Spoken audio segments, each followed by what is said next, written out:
I think it's really important if you want to help someone to ask them, can I help? Could I help? If so, how do you think that I could help you be okay?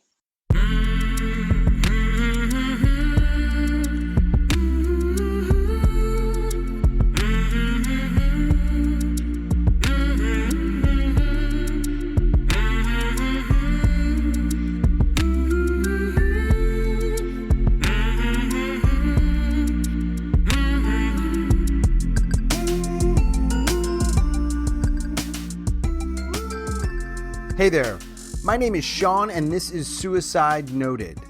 On this podcast, I talk with suicide attempt survivors so that we can hear their stories. Every year around the world, millions of people try to take their own lives, and we almost never talk about it. And when we do talk about it, many of us, including me, we are not very good at it. So one of my goals with this podcast is to have more conversations and hopefully better conversations with attempt survivors. Now, we are talking about suicide. This may not be a good fit for everyone. Please take that into account before you listen. But I do hope you listen because there is so much to learn. We are reaching more people in more places like Belgium, Lithuania, Trinidad and Tobago, Pakistan.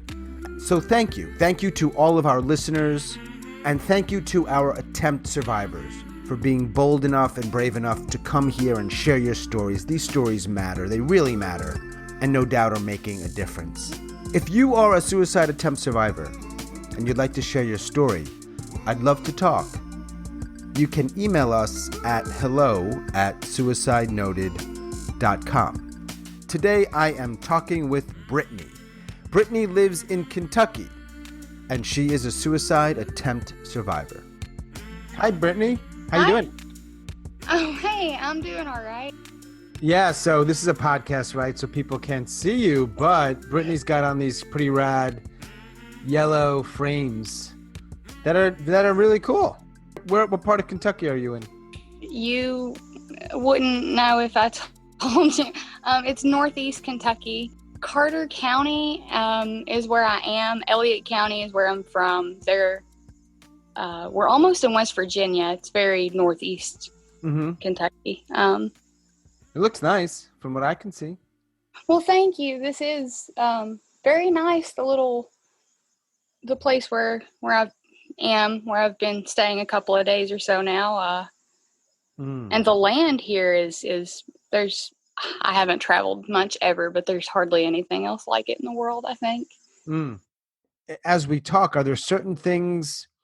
Obviously, it's called Suicide Noted for a reason, right? I'm talking to people who have attempted to take their lives, and are there certain things about that I shouldn't ask about or you wouldn't want to talk about? I didn't know what you would want to hear about. You're the interviewer, you know. Right. You can ask away. I wrote in and have confided, I guess, in you, stranger, so much as I have so far, because I'm ready to talk about it. If I wasn't, it would be too late already, kind of. So, yeah. At this point, I figure I might as well. And like I said, maybe I'll have my Joe Dirt moment. Maybe people hear and come from all over America and want to give me hugs in other places. I don't know. Yeah, for sure.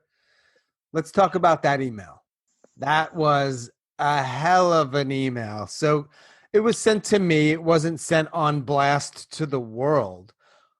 But I want to let people know you reached out to me, right? Yep. And you don't need to reveal what you wrote, but you wrote. Are you comfortable sharing sort of the general energy of that email? You had reached out to me. You had heard one of the podcast episodes, I think a recent one with Maddie. Yes. Right? Maddie in North Dakota. Maddie in North Dakota, right. And it's going to be Brittany in Kentucky.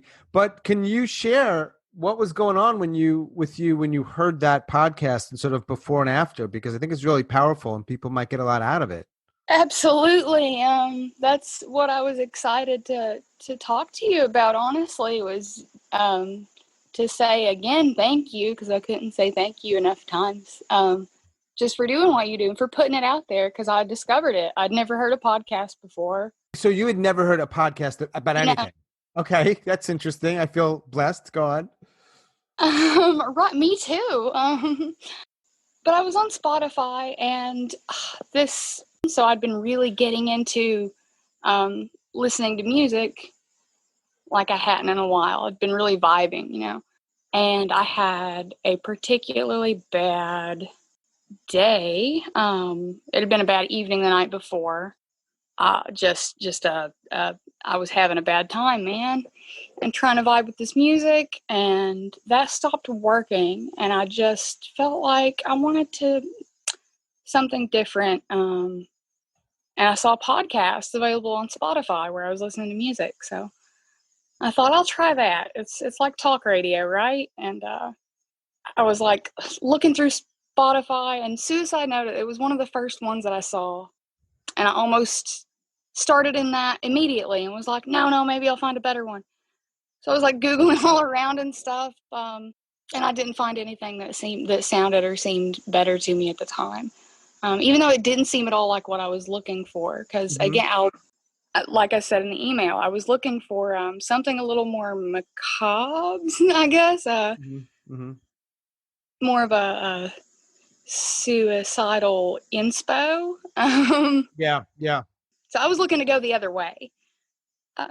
You were looking for something that would give you, and I never want to put words in your mouth, but from what you're saying, something that would make it okay. I was very okay with it. I was looking for something that would give me like a push, Right. or I guess, yeah, that would make it okay. I was looking for some voice to tell me on this strange talk radio platform that I was trying to discover. Like, it's okay, go ahead. And those podcasts might be out there, so it's.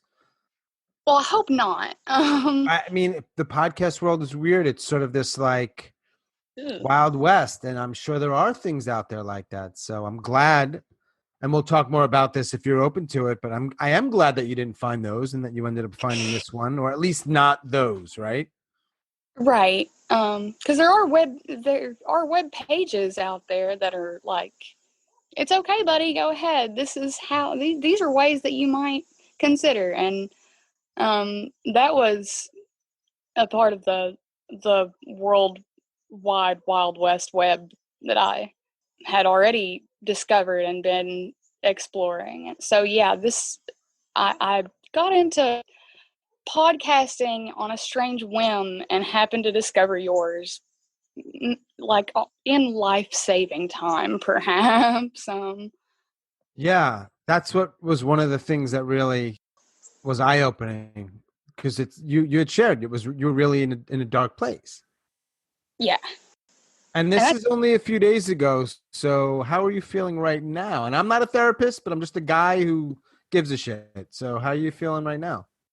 Wow, I don't know if I've ever met one of those before, one of you guys. I'm feeling okay. It feels weird, man, but I'm feeling okay though.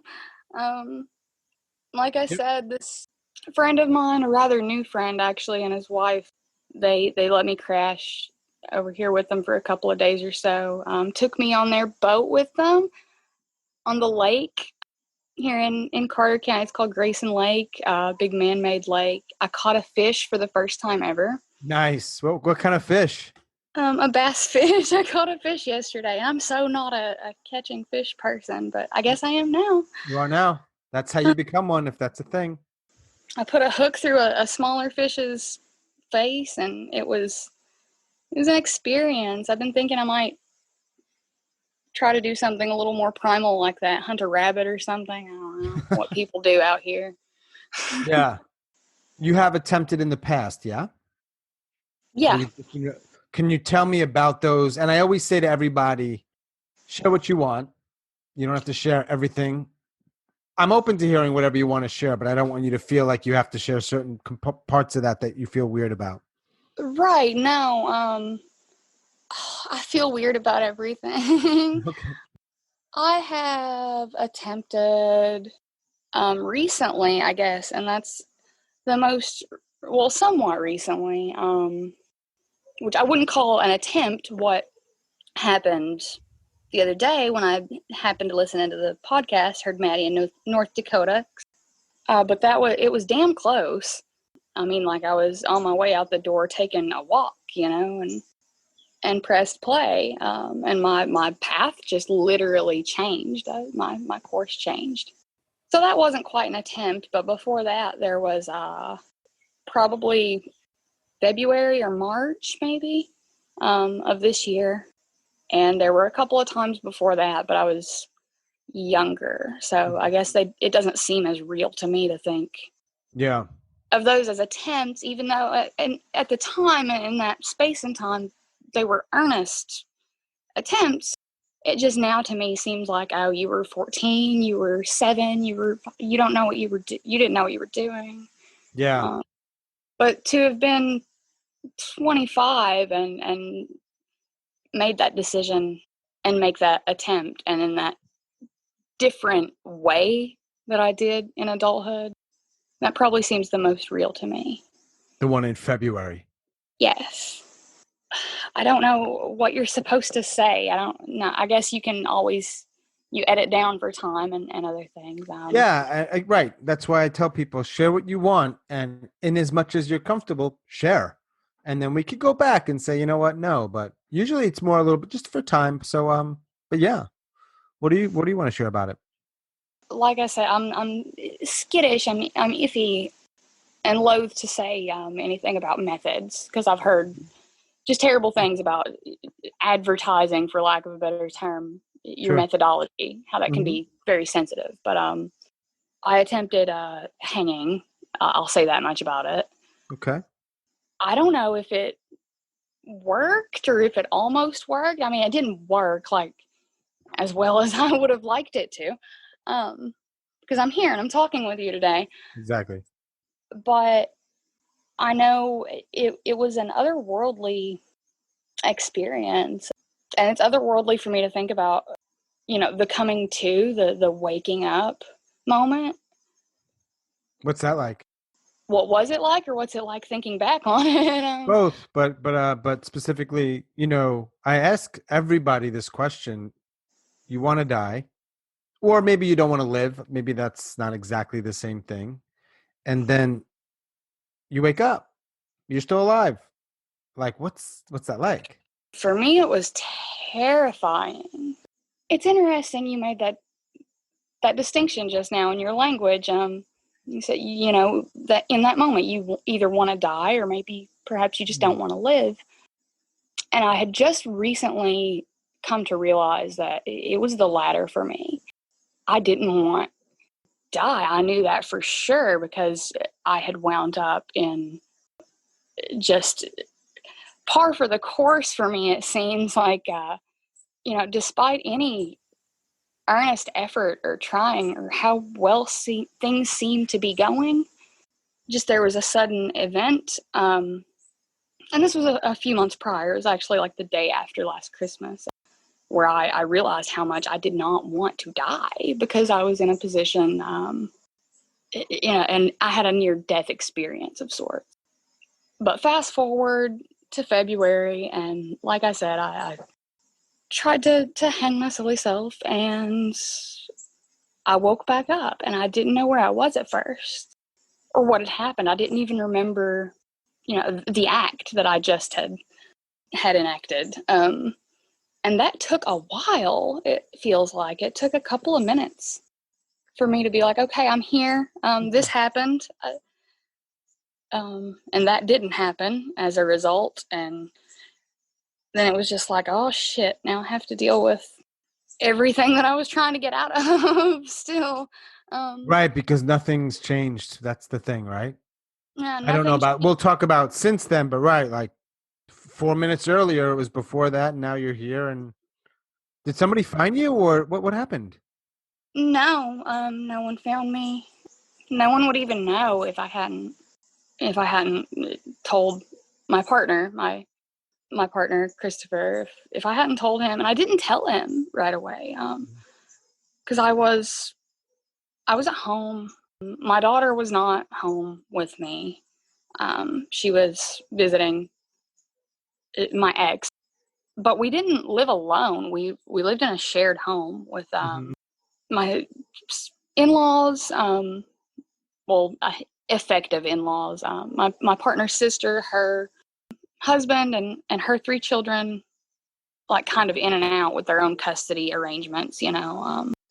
But yeah, all those people around, and no, nobody, I think, even still knows that happened that day. Your partner, no, you told your partner. I told him, yeah. How'd he respond to that? Almost not at all. I mean, there was like an initial, do you want to go to the doctor, or should you go to the doctor? Or, and I think before that even was just like, are you serious? Mm. Almost like an eye roll reaction, like, just, you know better than that. That's a permanent solution to a temporary problem, blah, blah, blah, blah. Right. How would you have wanted him, or maybe we can take him out of the equation for the moment and just say, how do you think people would want others to respond to them when they say, hey, I tried this thing yesterday or earlier today, or I'm really close to trying? I don't know. I think Maddie from North Dakota had it pretty spot on when she, in what she said, was just, I think if I put myself in the other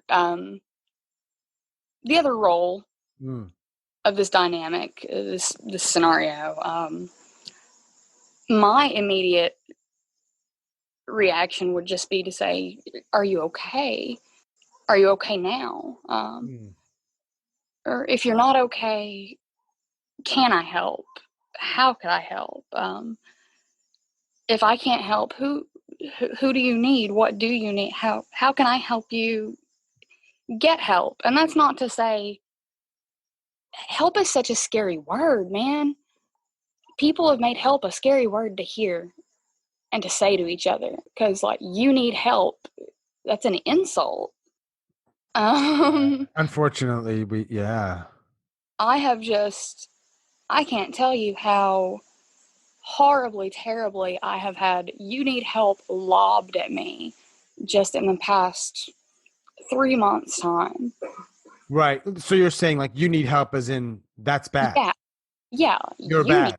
What's help. wrong with you? You need help. Like Ex- it's a, yeah, wow.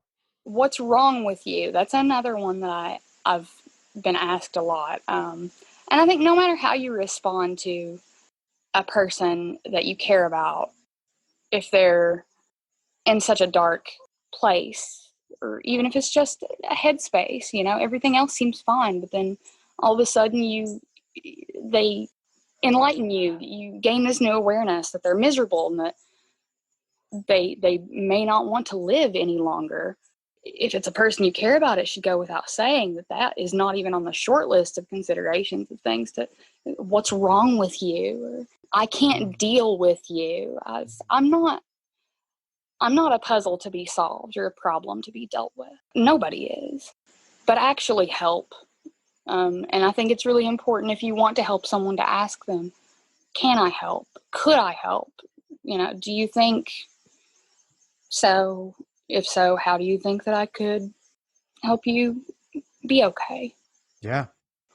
I have a question, and it's like a really hard question because I'm not sure there's really an answer, but we're going to try.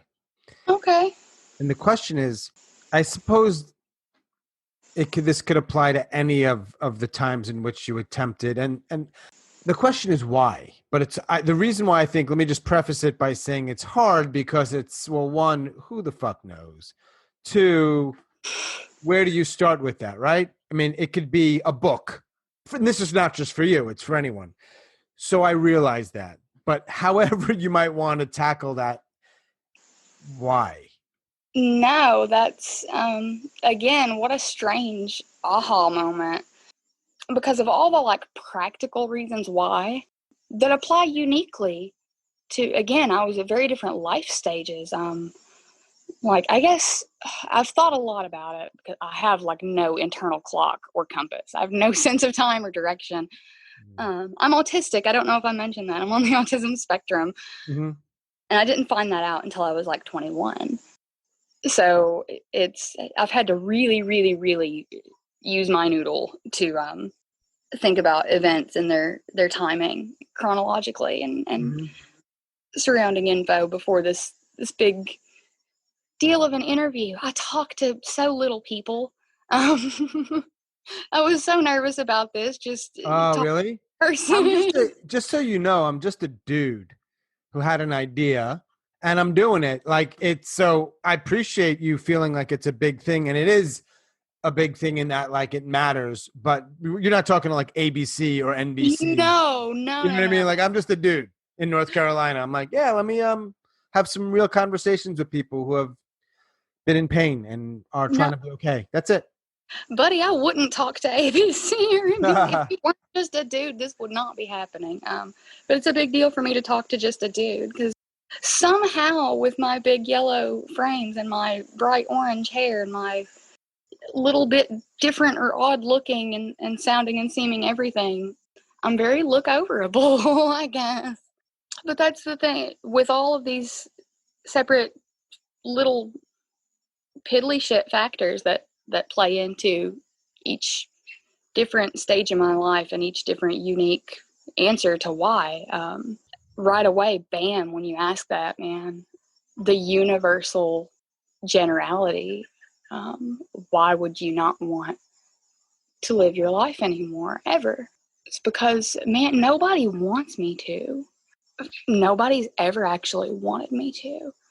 I know that's not, I mean, you've got to love yourself. You've got to want it for yourself. No, you don't got to. You do not have to love yourself. And especially through development in childhood, I think it's so important. Anybody with children has to just be smacked down with the reality right away if they've not been already. That you have to teach these new emerging people that they are capable of loving and of being loved, because without connection, without witnessing that, without experiencing that from an outside force, one could not know how to love oneself. You're fucked. Yeah. And I guess that's in layman's terms, that's why, is because I was fucked at So every wait, point. you were saying, yeah, no, layman's terms works for me. I'm a, nobody wanted me to, is what, yeah, that was sort of words that really resonated. Like nobody Yeah, wanted you to thrive or be okay to or live my life anymore. Just, what does that mean? What do you mean? I guess I've never been intrinsically useful, or desirable.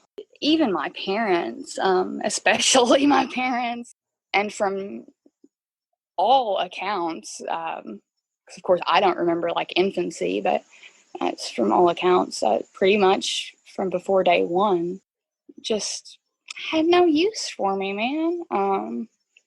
Until they did, and then it was a very objective, disposable, expendable type of use. And that's the thing. It was use. It wasn't desire or care or love or connection.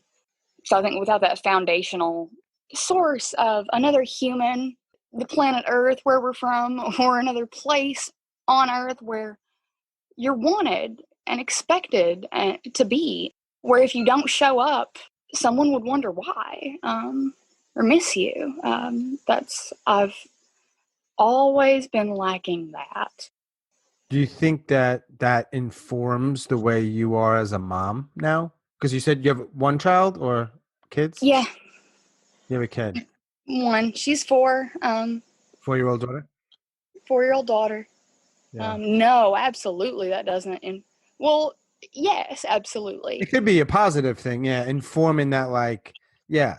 very much. I'm very hyper vigilant, and always have been. Like, man, I nursed my daughter for 2 years, and I was the first person. I've never even known, like, I'm not just the first person in my family that went that route with motherhood, but I've never known another person who did that. Was always, And it might seem strange to someone. I don't know if you've ever been to Kentucky or what your imagination conjures up when you think Kentucky. I think there's Something like that. general and perhaps probably very unfair generalizations about Appalachia, right? Parts of West Yeah. Virginia, parts of Kentucky. It might seep into other areas, but that general region. Now, I don't think they're necessarily fair or accurate, but yes, there are pictures that are conjured when we think about that area. Right. It's not exactly fair or accurate, but I don't know. The land's not been very fair to me, so I'm loath to defend the land or the people in it.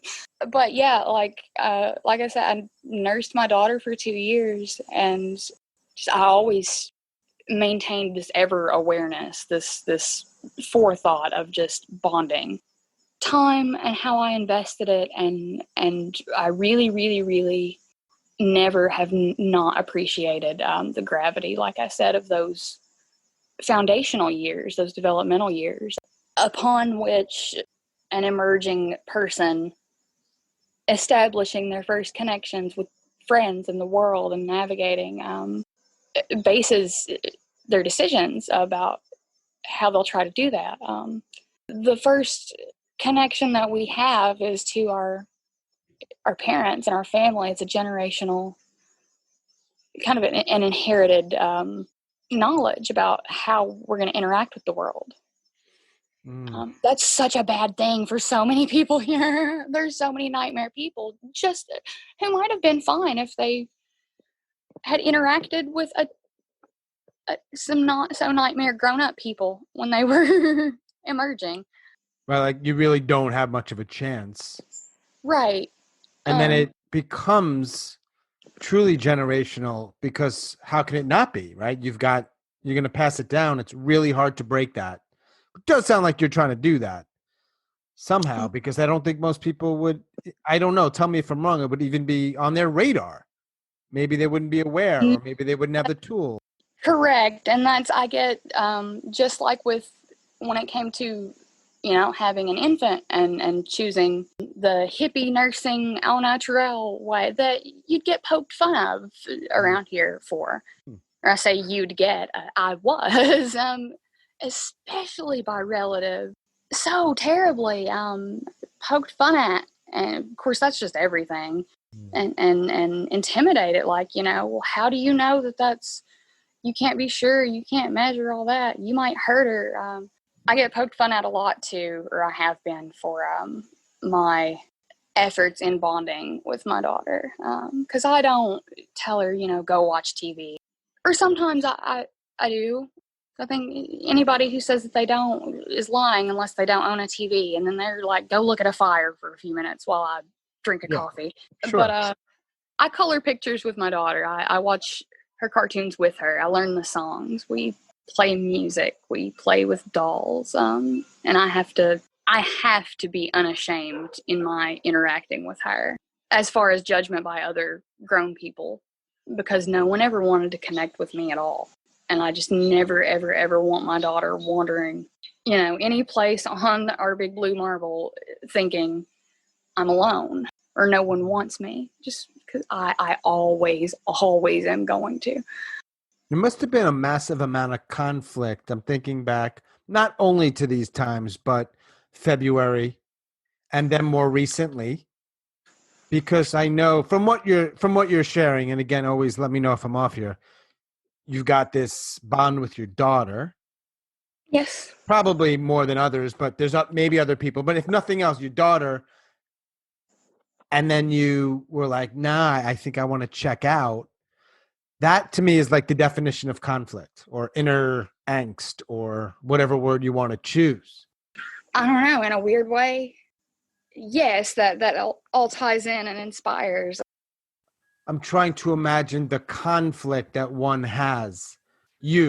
How would I leave her? No. It's not like a judgment. It's more like I'm imagining you are so conflicted because you've got this person you love. And there's part of you that's got some other feelings going on about like your own life. That's got to be really freaking hard is kind of what I'm saying. Absolutely. like I said before, she wasn't with me for this big recent real feeling attempt. Mm. And I'd hope that would be needless to say, because I doted on about what a caring mother and just Sure. I wouldn't traumatize my daughter that way or any way ever. In risking, her seeing or anything. I Mm-hmm. couldn't even begin to imagine that or doing anything like that. That was a big part of, I guess, my more specific why, like in that place and time again, Mm. and also how I was okay with it because of this arrangement with this ex partner of mine. I don't know. There was a thing in Kentucky or in our jurisdiction or somehow or other where when we were married and we were married for 2 months. There have been shorter marriages. Yeah, we were married for a couple of months, and we didn't even marry until she was about a year and a half old, and divorced just a couple of months later. And then I began dating my partner, Christopher. Christopher. We had been really good friends for a lot of years, though. We'd known one another for a lot of years, and again, I always struggled with having connections to my own relatives or family or anyone. I only had a couple of friends, and Christopher was one of them. So he knew me and knew my daughter. He didn't really spend time around her until she was about 6 months old or so, but always had known her. He was one of two guests at my wedding, just friends of mine. And gosh, I know, what a horrible person, but things Right. happen the way that they happen, and I'm not ashamed of how they happened. But the result was a 50-50 arrangement of custody between my ex-husband and I, where for a week, my daughter would be at home with me and with Crass, her, and he knows how I just absolutely mandated any friend who did come around would be a friend of the family, would not be a friend of mine or his or ours, but of the three. I never, ever, ever would push off Mara, my daughter, or make her feel unwelcomed or unwanted. If we want to play Cards Against Humanity or have a beer or whatever, that can happen after bedtime. I'm not a go play mom. So Christopher bonded very, very strongly with Mara too. But then once my ex sort of vindictively requested of a family court that and it was a whole process beforehand too, almost like a hostage standoff, man. Mm. Like, agree to these financial terms of splitting up things, or else I'm going to ask this and they'll give it to me because of this new legislature in Kentucky that says we assume that's the best thing for a child of divorce. Mm. And I was all stubborn and I was like, you're not that terrible of a person. You're not going to do that. And I'm not signing shit. And he did it anyway. So then Sunday at 6 p.m., I would have to let her go with him. Just go, man. And I'd never even spent like a night away from her. She was over two. She was nearly 2.5. It was about a year after the whole wedding thing when that started. And I think from that first Sunday evening, the terms were agreed upon. I had to hand her over to him at 6 p.m. and I'd see her again the following Sunday at 6 p.m. and just rinse and repeat. I think I started grieving and mourning. Because again, that connection and that I struggled so badly to walk the fine line of not calling all the time or being that co-parent, but to keep up my effort to not let a day go by that my daughter didn't hear my voice saying, hey, I love you. Mm-hmm. And there have been points in time when it's been easier or harder, but it has always been like a tool of major control and fostering this dependence for my ex and my mother. And my ex doesn't really know a lot about the finer, darker points of my dynamic with my mother, of course. I never told him any of that. I couldn't tell him now. But her not being with me that week, because it was during the week that she was with him. And I think that it was like 3 or 5 days in or so. And I would lose my mind by that point, bi-weekly, for a length of time. As of February, it had been quite a while. Minus whenever X didn't feel like it, or what, because my daughter just had a medical event in February as well. She actually had like a life-threatening dental infection. Wow. Yeah, and I speculate that might have had something to do with her teeth not being brushed every other week for a week at a time or so, but neither here nor there. Bottom line is my child, who's just so tiny and so perfect, was in horrifying pain. He'd ask me, do you want her back early? Which was always a yes. So Saturday evening in February, one Saturday evening, she comes home and just says, I'm not feeling well, and me and him had some argument then, because I'm like, why isn't she feeling well? Have you heard about this coronavirus, some beer sickness on TV? What's happening? But Sunday morning she wakes up and she was swollen, like her face was swollen, and she was in excruciating, agonizing pain. And I took her to the emergency room. They couldn't really do anything for her, because it was a dental event. And I just felt so useless. And for a couple of weeks, it didn't matter whose week it was or not, because she was very in need of constant care and in need of constant comfort that no one could give her. Or I would have gladly taken every bit of her pain and then some if she could just feel any relief at that time. So I had no sleep for a couple of weeks and spent the whole couple of weeks either crying or trying not to cry and just dealing with my child being sick and in pain. And the resolution to that was she had her two front teeth. She had the prettiest little gap between them. But we had to take her to a pediatric dentist and have those extracted. And she had to be awake. And I had to hold her while I still have just horrific flashbacks. It's almost triggering to think about, but she was so much better right away. And then as soon as she was better, though, of course she was off again. And that was when I attempted, because as soon as she got better, it was right away again, like, okay, well, she doesn't need you anymore, or she'd be better off without you. I can afford to buy her a Happy Meal whenever she wants one, and I can drive a car. That's a thing. I can't drive a car. That's greatly complicated rural life. But as of the other day, like the same day I discovered the podcast, I'm working on that. On driving? Yeah. But I think it's the same for me as it is for anybody. Life's hard, and sometimes it's too hard to live it. Yeah. It's really, really important to be there for somebody if you can.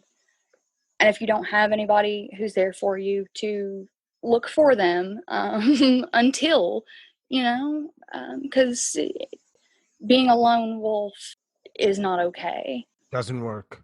It doesn't work. It never works. It never works for long. I think you're right. Even people that are like, oh, I'm a loner. I'm like, I don't think you are. Those people are miserable.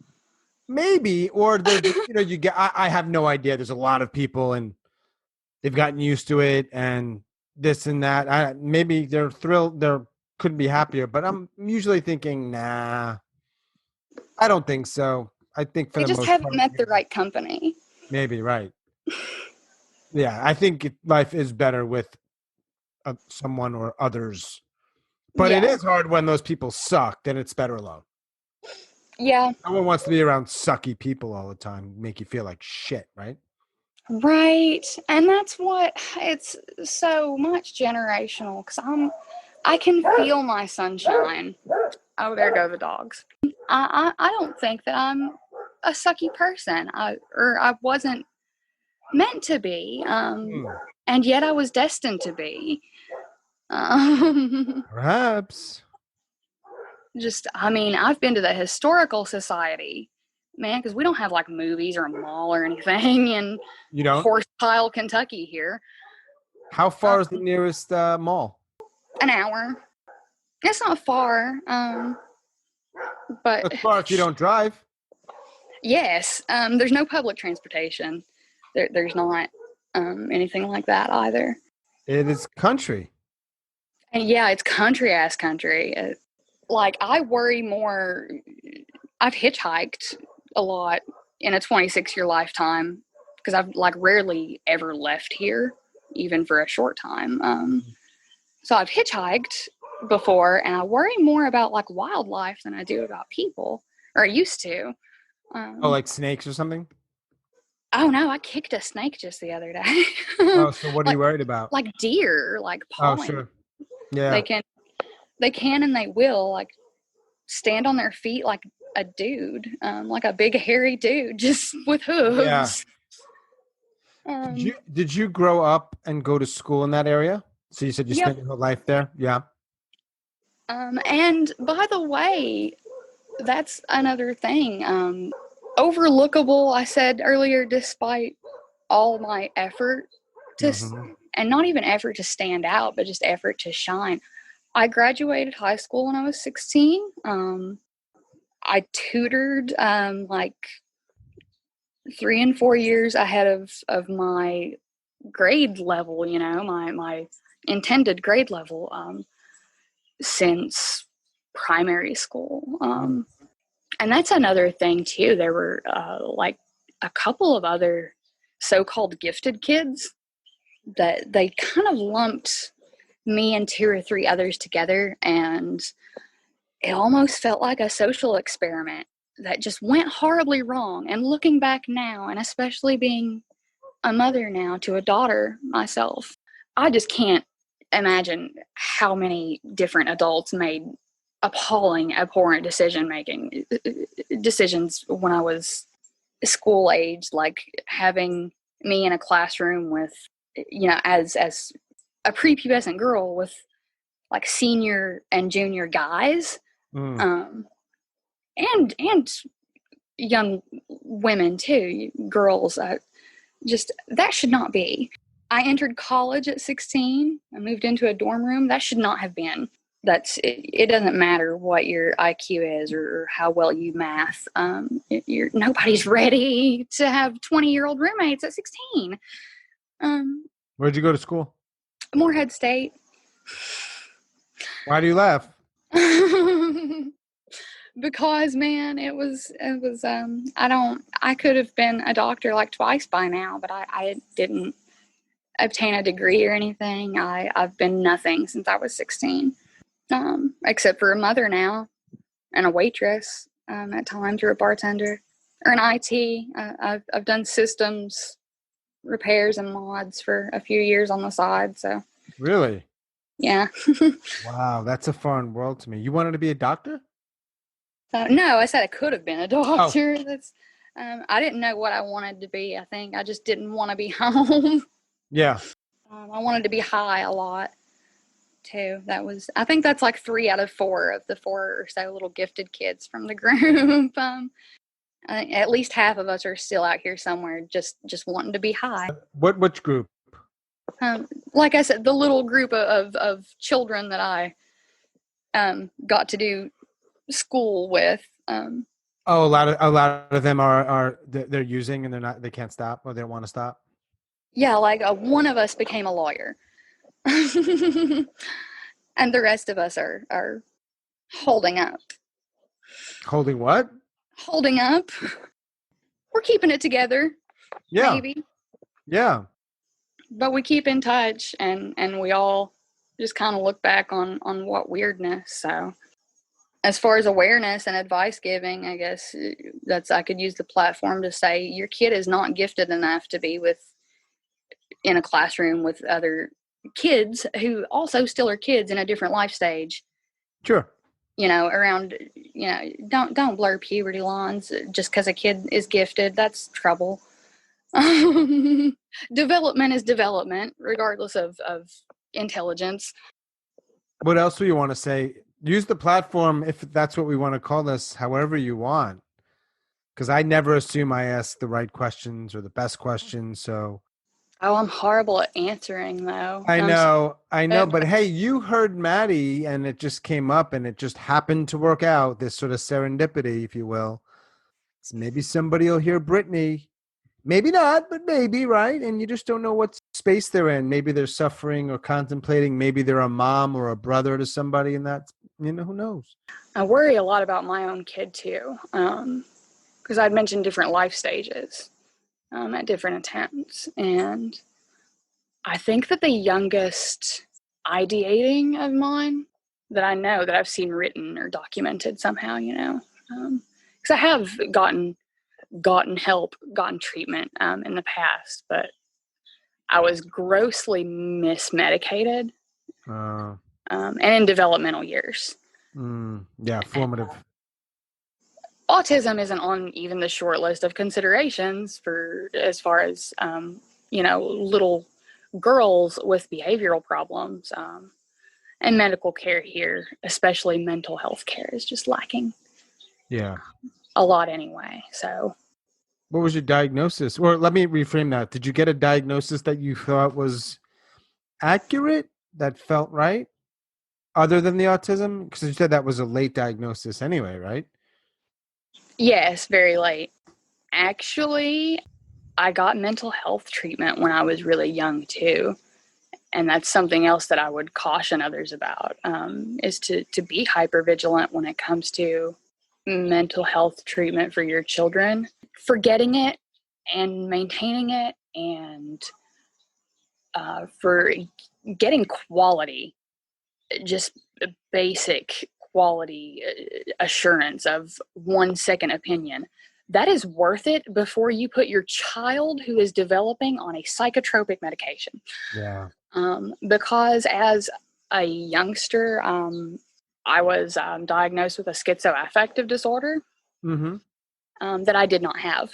I was medicated for a schizoaffective disorder that I did not have. And of course, I didn't know that I didn't have it. So I didn't know anything. I was learning everything. And it was something so harmless that got me into that mental health treatment position. I think it seems harmless. I was just forming sentences, like really learning to talk, and I wanted to flourish, I suppose. Even as a little one, I wanted so badly to have that conversation at the dinner table that everyone else was having, that I wasn't a part of. That I would speak and then kind of like whisper everything back to myself to make sure I got it right, maybe. And that scared the shit out of my parents or my grandparents more. So they take me to like the one place that you can go here to see like the one doctor that there was. And he was like, yeah, she's off the rails on a crazy train. Take How all old these were you? 3. Oh, shit. Right. So again, if I wasn't fucked, Yeah, I hear what you're saying. Yeah, it makes total sense. It is. and no one ever asked to speak to me, like asked, hey, mom, could you step out of the room? And that would have solved a lot of issues. Right. It would be a different Brittany today, probably, if Mr. One Doctor in town had ever said, hey, can I speak to her alone? Right. Like with a nurse. Yeah, I mean, there's a part of your life that feels tragic. It does. Every part of my life feels tragic. But there's also another part, and I'm not the person who always has to find the silver lining at all.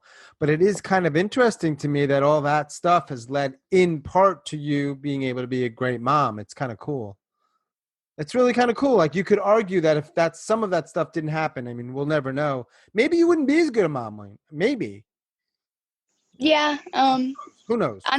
I know exactly what you're saying. I'm so not a silver linings person Me either. neither. I fucking hate it. I can't stand the culture we live in where everything's got to have a sort of no, not everything's okay. Not everybody wants to live. Not everything works out. So that's how I feel. But it is kind of cool to hear somebody who's gone through so much stuff and say, like, because we know a lot of people end up fucking up their kids because they were fucked up, right? Oh yeah, So, and but you're not, it doesn't seem like, which is a breaking a chain is cool to hear. I'll shut well, up. they're not done trying yet. Okay. But neither am I, apparently, yet. We're still in this lockdown, right? And I know, we just connected recently and you shared with me what that day was like for you or part of it. What do you think it's going to be like moving forward? That's a bullshit. That's a bad question. I'm taking it back because you don't know, right? You don't know. You mean the state of the world, I'm assuming, No, because I meant you the state of Brittany more than the oh, world. I never know, man. Yeah, yeah, yeah. Same, same. Do you have people in your life that are supportive though? Because it sounds like maybe not. No, no, not really. No, the easy answer is just no. I still have my partner around, who again is my friend too, one of my only friends. But I think the longer that we've been together now, like as a couple, that changes things. Yeah. And I don't think that well, I want to say I don't think that it changed how I feel about him, my friend, the person. But it did change the way I feel about him just because it's our connection to one another evolved. It changed our connection. And it's overwhelmingly clear to me all the time that it changed a lot of the ways that he feels about me. And I think that he's become much less supportive than he was as my friend. But I think that that's mostly because he's become way more aware since being with me as my partner for this long now of how true it was when I said, I don't have any other friends, or Mm. where, the hell why was I never like, oh, that's my mom calling, or that's my dad calling, or that's my cousin calling. That's because those people actually don't exist in my life, or I don't exist in people's lives, in other people's lives more. So there's a lot of, you get what you get, or I've got what I've got. And he knows that he's it. You used a word that I've never heard before. I think it was overlookable. Overlookable. Is I that what might you have made said? it up. No, it's a great word. You have a good vocabulary. Yeah. There's definitely a sadness in that, but an honesty for sure. Yeah. Other than your daughter, is there anything that brings you joy? Man, bringing in a bass the other day, that was fun. Right? I liked that. That felt joyous, but I like to color. I like to For sure. color pictures. I like to draw. My grandfather actually is an artist. He's a rare outsider Appalachian folk artist. He's one of only two um, Wow. that exist. Yeah, and the other is his best friend and colleague that I've grown all up in that art community with them. She's in the Smithsonian already, and he probably will be soon. Sweet. Um, I've always been very, very proud of my grandfather being an artist, coming from an artist family, even if we're like, hillbilly bludgeoning at blocks of wood artists. It's an art. It's Yeah. what bought our food. And I think that's cool. Mm. It's a really cool way to make a living. So I like my own art. I play the ukulele, whatever I can. That's what I find joy in, wherever I can find it. And you said you're staying with friends, right? Was it friends? Yeah. Do you and your partner have a place? After the February incident, like I mentioned, we were staying with, some family, some relatives of his. We actually experienced family violence, separate any other tragedy, because I know, right?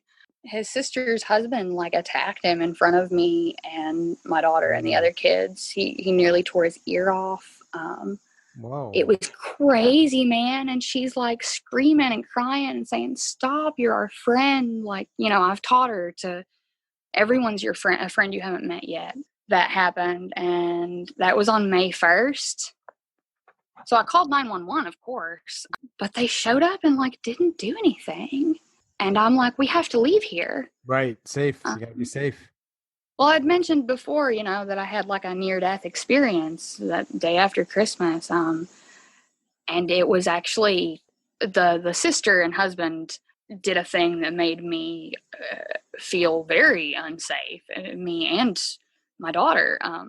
But I don't think I think, even though that is a thing that absolutely happened, a threat was definitely made, and my partner and like his mother, who's also the sister's mother, they showed up because I got so afraid back then. I called, I alerted them. They came right away and saw and handled. But while it did happen, I think that everyone doubted my perception Mm-hmm. based on other things that I've been through, like Sure. that maybe I didn't mean to, but exaggerated. And it wasn't until, these 6 months later when this separate thing happens where he was the one, the physical threat was made and was acted on. They were like, "Oh wow, like you weren't kidding. They probably tried to kill you." So we left then there, and I connected with my dad for the first time ever, and he helped us get into a place of our own, which we hadn't done since before we moved in with to the shared home with his sister.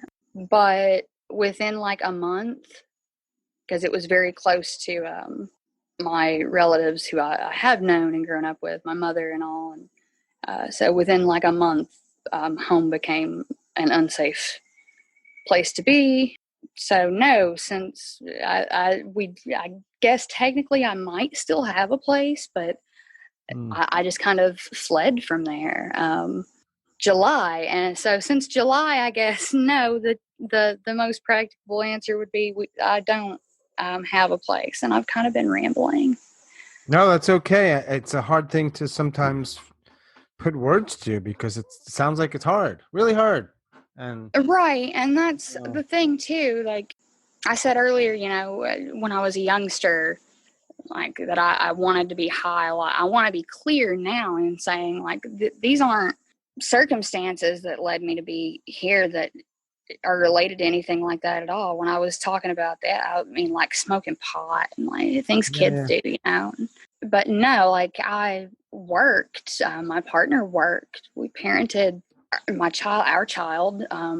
Basically, was raising my three nephews. I sew a lot. I was tailoring like wedding dresses and prom dresses, and things were going okay. And then all of a sudden, we didn't have a home anymore just because of something that we couldn't control. And right. when that happens, it kind of makes everything else, your work performance suffers. Everything, of When you course. don't know where you're going to sleep. Yeah. That becomes the number one thing you've got to deal with. When you don't have an address anymore where you Yeah. can get mail. Sure. So once it just takes one event or one crazy person making a crazy decision, not like a mental health sympathetically crazy, but like an I hurt people type of crazy. And if your safety net is very thin, yeah, that one event, other people that might happen to, and maybe they're rich stepmother, who knows, right? Like there's a safety net. Yeah. It's a little bigger, it's a little deeper. There's a lot of reasons why that might be, but if you don't have that, and then done. And I never had anything like that, you Yeah. know. I never even had anybody to call until all of a sudden, like I said, just this stranger pretty well resurfaces, and it's, you know, my dad, who have known and have known that he's been around, but just again never connected with. Now that I'm an adult and I have interacted somewhat and learned a little more, I think that that's a lot because of my mother or other relatives more than it is me, but to a degree, probably also me and my own expendability and overlookability as well. I don't think he really, I think maybe dad was scared of mother and didn't even know how scary actually until my big mouth let him know. And now he just kind of washed his hands of it all. I don't know, maybe he's also hiding from mother someplace. I guess wear condoms would be another thing that I would say to an audience. Be safe. Be safe. All this could have been preventable. But yeah, it's been a surprisingly peaceful few days since, like Good. I said, this friend, a relatively new friend, just said, you know, you can crash and figure out what you're gonna do and do your little interview you got going on. It worked out. I'm glad that it did and that you shared so openly.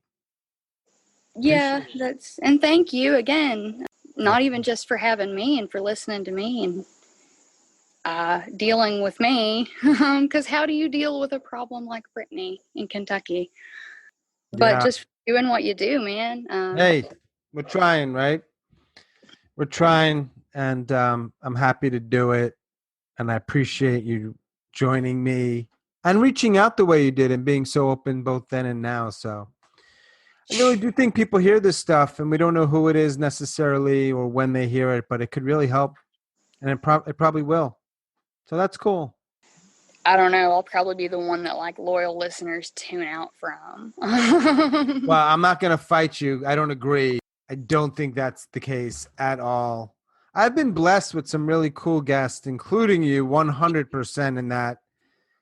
The thing is that they're just sharing honestly. That's what people want to hear. Now, I'm not going to get into the psychology and try to convince you otherwise. No, You've got you years of won't. you've got years of feeling invisible or overlookable, and I don't feel that way. But hey, but you got You know, great glasses. I am not overlooking those damn glasses. I'll tell you that, and you. But thank you. You know, you said invisible, and I think overlookable, even though I made it up the term. I think it's a very distinct term from invisible in that, man, I'm noticeable. right, right, I mean, you see me, I'm colorful. I'm so yeah, sunburned right now. right. You're right. It is different. You're right. But I'm noticeable. I've always been noticeable. I've been like visually just not visually astonishing, but visually attention Noticeable. getting. But I'm dismissible, I think. And especially, you know, even in times of distress. I mean, I've stomped my feet. I've shouted at the moon. I've made a scene and been dealt with rather than handled with any amount of care every time. So no, not I'm in no way invisible. I'm just Fair. forgettable and dismissible and overlookable. Not today, or at Thank you. least not in the last hour and a half. I hope. I think it's so cool that you're a teacher. By the way, that's what I would have liked to do, Oh yeah. for Well, you do sure. teach in some ways, though, right? I mean, by nature of being a parent and other things. But I hear you. I hear you. Yeah, and I still would like to. I've been really thinking about going back to school or trying to. It's hard to do anything right now with the damn coronavirus happening. You have, yeah, yes, and yes, but sometimes with the way things are now, maybe there's more opportunity to learn online, or I don't know what exactly how that would look or work, but yeah, Truth, I would very much like that. And since I'm still here and still trying, thanks to your notable podcast, which still is the only one that I've It heard. will always be the first podcast you heard. Yeah, and I haven't listened to any others yet, but I'm going to try some Joe Rogan out, I think. It really hit me today, and I thought about how, this is going to exist now, and as long as it does, maybe someday Mara will hear it, and she'll hear, when interviewed by a stranger for the big, wide internet world. Some random dude in a random show, and who knows? Yeah. She's what I was thinking about and what I wanted to talk about, and I really did always adore her. I hope, if anybody hears that I hope it would be her. But I've made a couple of new friends recently who conversation just sort of naturally alluded to something that I was like, oh man, they might actually not think I'm a weirdo. They might like the podcast. So I'll probably let some people know. Thanks again, Brittany. I appreciate it. Thank you again, Sean. Yeah, you're going to be okay? I mean, I know that's a weird question and I can't do anything about it, but I still have to be cognizant that, it's been a weird week for you. So asking is doing something about it, though. So you already are, buddy. I don't know how, but I think maybe. I think the answer to that is maybe. And if you're wondering what you could do to help, then you have. You did your little podcast, and you didn't do it for me, but thanks anyway. I have my reasons, but yeah. And I appreciate your honesty. Maybe that's got to be okay. Yeah, I'll figure out how, and once I know how, once I can answer that question for myself, then I think I'll be well enough on my way to okay. But at least for today, yeah, I'm all right. I'm indoors. If I leave the little fucking homestead here, then I'll wear a sock on my face or whatever people do now when they go out in public. Right. Take care of you. Yeah. Cool. All right. Thanks again, Brittany. I'm going to run. Be safe, obviously. Okay? Yeah, you too. Have a good day. You too. Take care. Bye.